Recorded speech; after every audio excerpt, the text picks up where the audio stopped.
자, 이제 대금을 납부하셨다면 다음부터는 명도가 필요합니다. 사실 경매하시는 분들이 가장 어려운 단계죠. 왜냐면 지금 있는 점유자를 내보내야 하는 단계거든요. 그 점유에는 그 집주인일 경우입니다.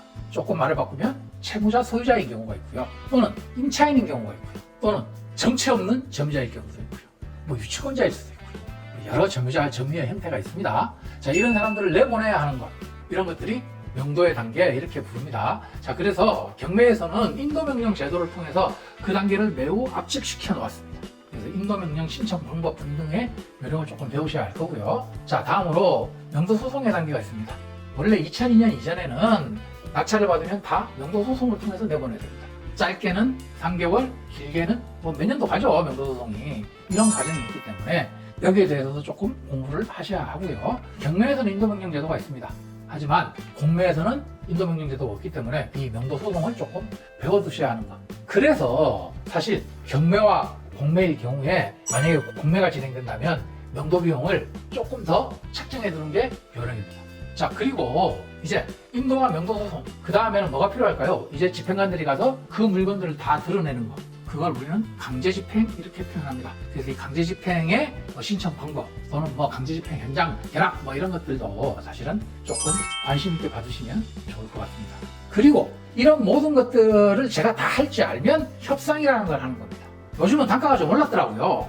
명도로 가면 정말 권한 없는 점유자들, 뭐 소유자나 이런 사람들이 기본 1,000만 원부터 시작합니다. 무조건 1,000만 원 달라 합니다. 그런데 이런 모든 것들을 알면 그만에 겁내지 않습니다. 이런 걸 모르신다면 1,000만 원 줘야 하나? 말아야 되나? 너무 많은 거 아닌가? 또는 막연하게 이걸 깎아야 되지 않나? 이렇게 생각하시겠죠. 그런데 이런 방법들을 미리 다 숙지하고 가시면요, 1,000만 원 말도 안 되는 소리입니다. 뭐 협상의 방법도 여러 가지가 있습니다. 겁을 주는 방법도 있을 거고요. 또는 흡수하는 방법도 있을 거고요. 또 뭐 다른 기타 등등의 방법들이 있겠죠. 제3자의 손에 명도를 맡기는 방법도 있습니다. 네, 이런 것들을 다 아시면 협상이 좀 쉽겠죠. 확인하시면 좀 어렵습니다. 그래서 명도의 과정이 필요할 거고요. 자, 댓글에 인도명령 이렇게 치시면 인도명령 샘플링 파일을 보내드리도록 하겠습니다.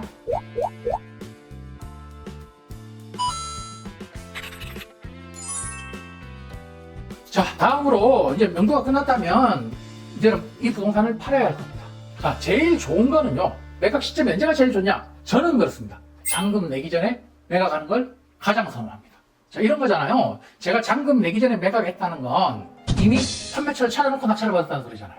제일 좋죠. 이미 거기에 계산이 다 되어 있을 거니까 이걸 낙찰만 받으면 얼마에 판다, 이게 정해져 있다면 가장 굿이겠죠. 하지만 뭐 그런 것들이 많을까요? 에이, 말도 안 되는 소리. 그런 것들이 많지는 않겠죠. 그 다음으로 좋은 게 뭐다? 낙찰 받고 잔금 내고 3일 안에 잔금 받는 거. 이게 최고입니다. 이런 경우는 종종 있습니다. 왜냐면 저희가 낙찰 받고 어느 시점이 되면 그걸 팔로 부동산을 다니기 때문에 그 다닐 때 이미 그 집 점유자와 협의가 끝나서 잔금 낸과 동시에 잔금을 받는 경우도 많고요. 보통은 잔금 내고 등기 이전 되면 한 3, 4일 걸립니다. 그게 3, 4일 등기 이전 되면 파는 경우도 많고요. 그래서 뭐 그런 게 가장 해피한 결말입니다. 자, 그 다음으로는 3개월 안에 매도하는 거. 은행이 이제 한 3달 내고 매도하는 걸 그 다음 회피한 과정으로 보고요. 그 다음으로는 1년 이내 매각하는 거. 이런 과정들을 회피하게 생각합니다. 가장 어려운 거는요, 양도세 일반 과세 기간 돌아가는 거, 2년 보유 후 매각하는 거.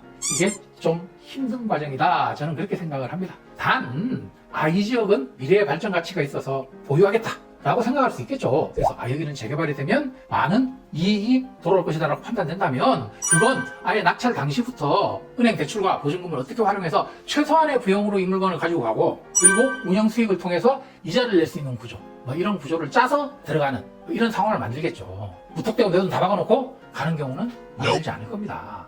그래서 그런 것들이 다 종합되어 있는 거. 뭐 상가를 사면 월세가 얼마 나오고 보증금을 얼마 받을 거고 대출을 얼마 받을 거다. 이런 것들을 다 부동산의 운영 방법 이렇게 표현하죠. 그래서 그런 것들을 다 포함해서 매도 가격을 결정하게 될 겁니다. 또는 뭐 개발할 수도 있겠죠. 저는 이거 별로 안 좋아하긴 하지만 개발하는 경우도 있을 겁니다. 나지를 사서 건물을 짓거나 아니면 뭐 한 건물을 사서 리모델링을 하거나 뭐 이런 방법도 있을 거고요. 뭐 이런 것들이 어떻게 처분해서 어떻게 돈이 되었더라, 이런 것들이 다른 사람의 경험을 통해서 간접 경험하는 방법, 뭐 이런 것도 있을 거고요. 또는 이런 것도 있을 겁니다. 저는 부동산에 수수료를 많이 주는 편입니다. 무슨 말일까요? 저 사람이 부동산에 수수료를 많이 준다 그래? 좀 이상하시죠? 전혀 이상하지 않다, 그렇게 해야지라고 지금 생각 드시는 분들은 부를 좀 측정하신 분들일 거고요. 왜 많이 준다 그러지 하시는 분들은 앞으로 부를 쌓아 나가셔야 할 분들입니다. 보통의 사람들은 전체 부동산에 쫙 뿌리는 게 좋다고 생각합니다.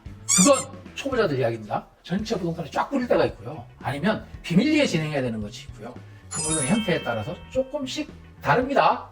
요새 그 무슨 앱 있죠? 그게 쫙 뿌리는 거? 무조건 좋다고 표현하지 않습니다. 저희는 그건 물건의 상태에 따라, 물건의 종류에 따라 다 다른 겁니다.